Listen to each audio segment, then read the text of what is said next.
and wine and dine, usually not both at the same time. He's going to take you on a parallel journey between coming out as a podcaster and a gay man. His talk, Coming Out of Your Podcast Closet. Please welcome Rick Clemons from Life Uncloseted. Thanks.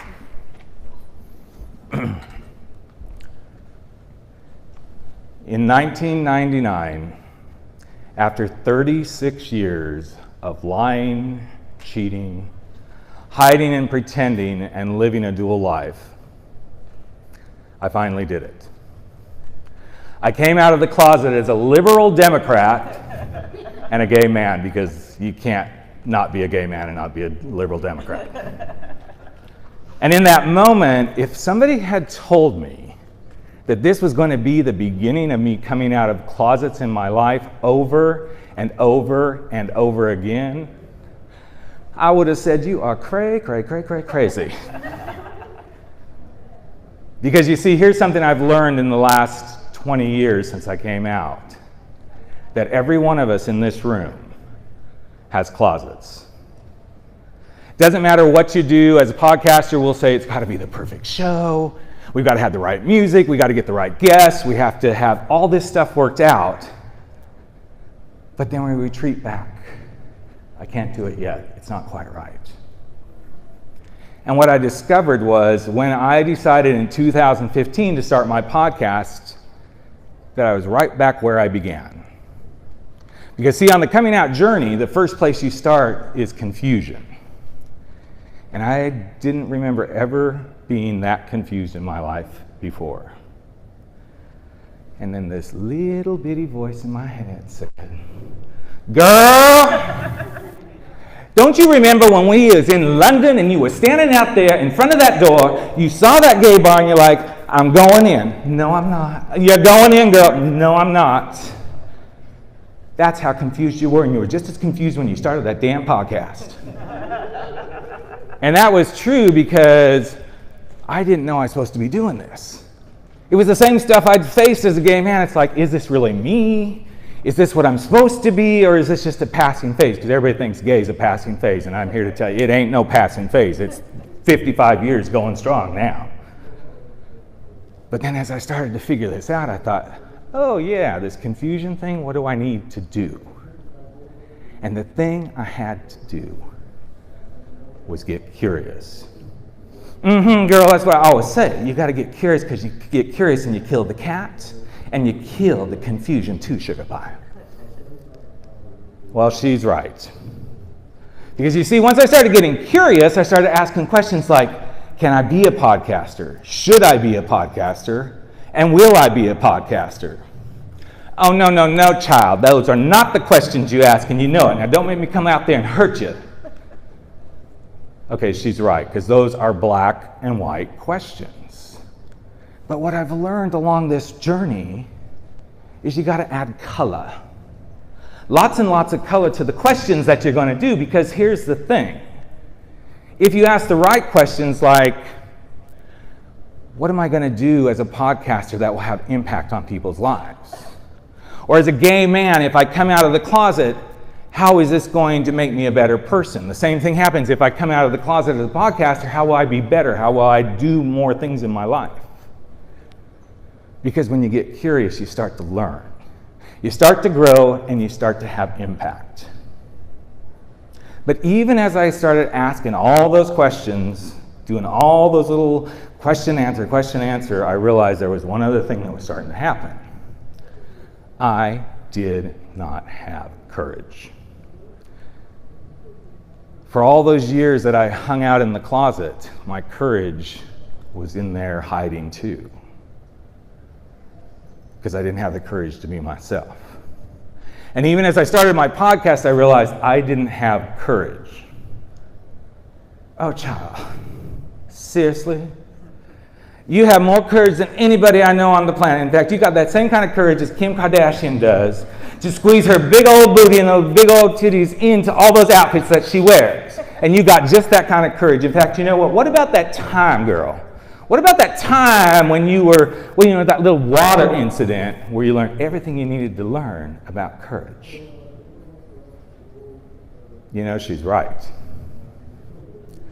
At 14, it was hot summer in Colorado, and my family and I decided, hey, let's go do the rafting thing. This is what we did every summer. We'd go from our house upriver, about 5 miles from our grandfather's farm, and we'd float. We'd float down the river, we'd get there, we'd have a great time. So suddenly, we take off, we're floating, having a great time. We come around the corner to the cove where my grandfather's farm is.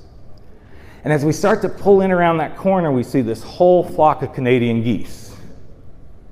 And right in the middle were a whole bunch of baby geeseling. And before I knew it, we were flipping the raft over and everybody was in the water. Now, thank God, my parents and my brother made it to shore, because when we flipped over, we were right in the middle of a whirlpool. I had gone down 3 times. And I was going down that 4th time, and as I just barely caught a glimpse of my parents, I knew this was the end. And I got down to the bottom of the river, and my feet got stuck in the mud, and my arms and hands got tangled in tree branches. But I realized this isn't going to be the end. And I started swimming and swimming and swimming, and I got to the top. And obviously I made it. And every day that I podcast and do what I do in the world, when I start feeling like I'm drowning, I remember I was put here on the planet. I was put here on the planet to do this. I was put here on the planet to have an influence. I was put here on the planet because this is my calling. But even with that courage, something else was missing, because you see, something I've always lacked is confidence. When I came out of the closet, I lacked a huge amount of confidence as a gay man. I had no confidence in my dashing good looks or my beautiful svelte body. I'm very proud of this here. And as men, guys, don't say you don't, I lacked some confidence down here too. But then what I realized is this confidence thing is huge. In fact, my little voice said to me the other day, girl, she likes to say that a lot, you're the most confident guy I know.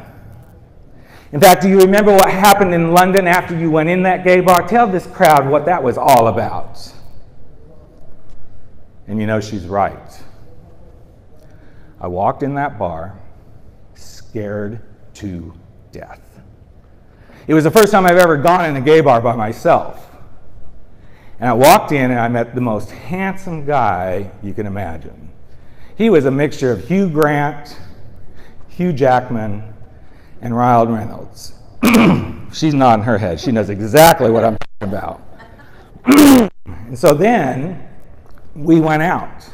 We danced, we kissed, we had fun, we went from bar to bar to bar.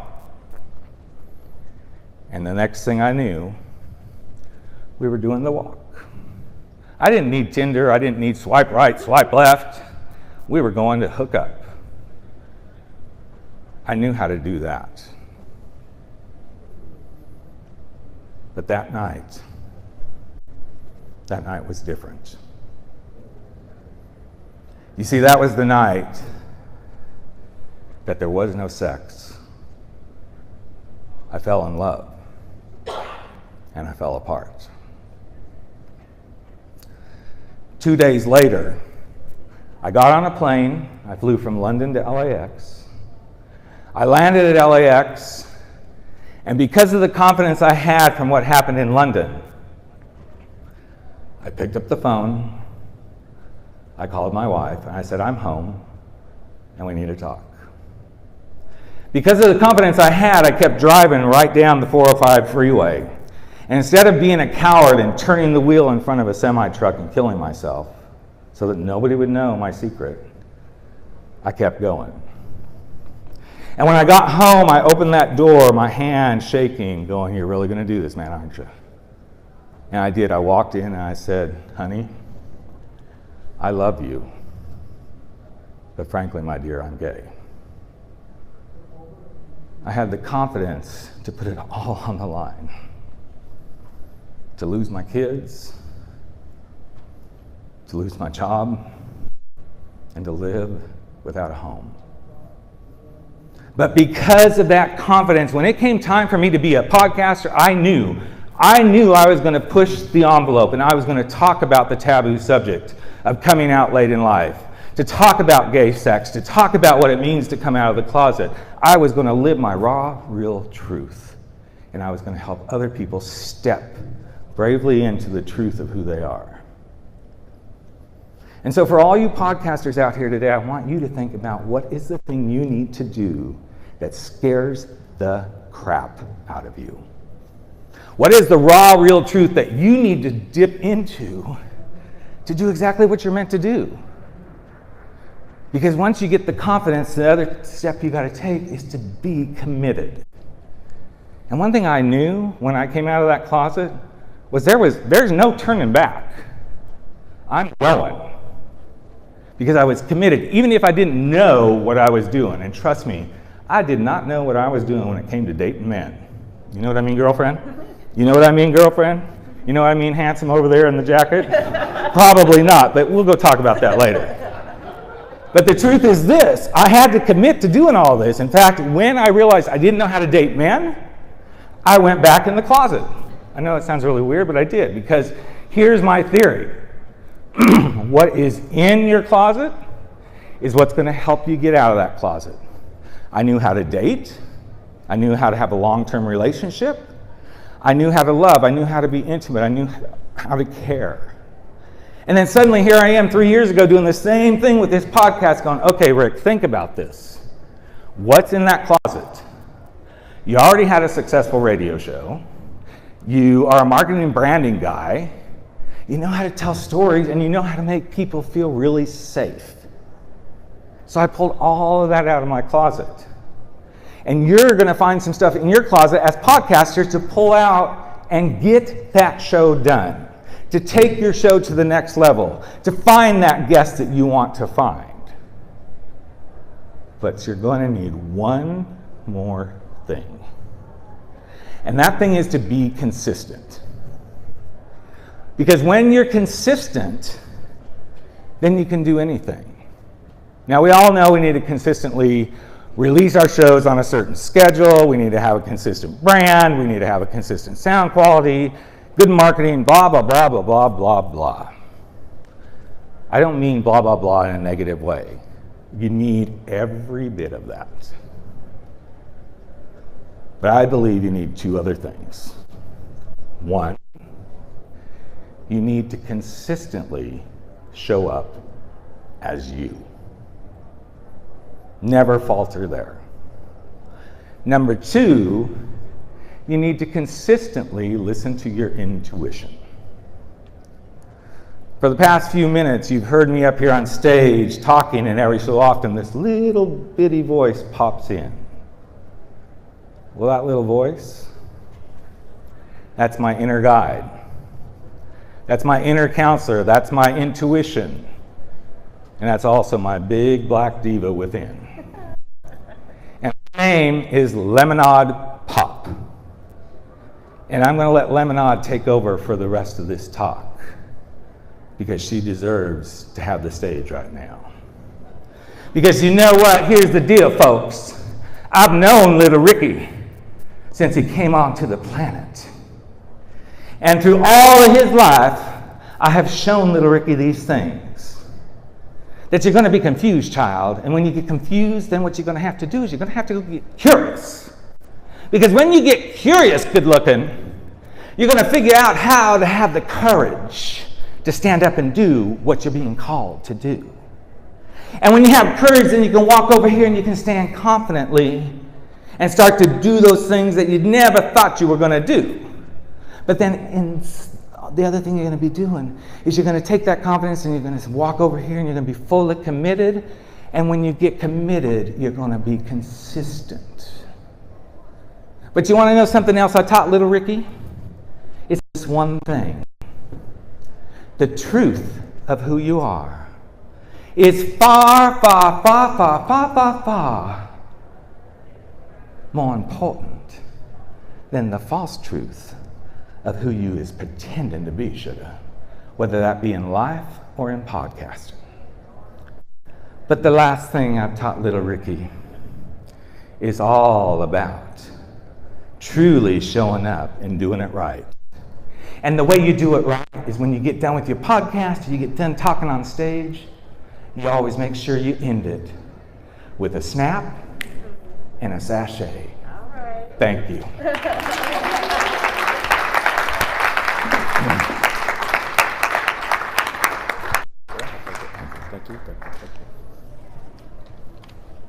All right.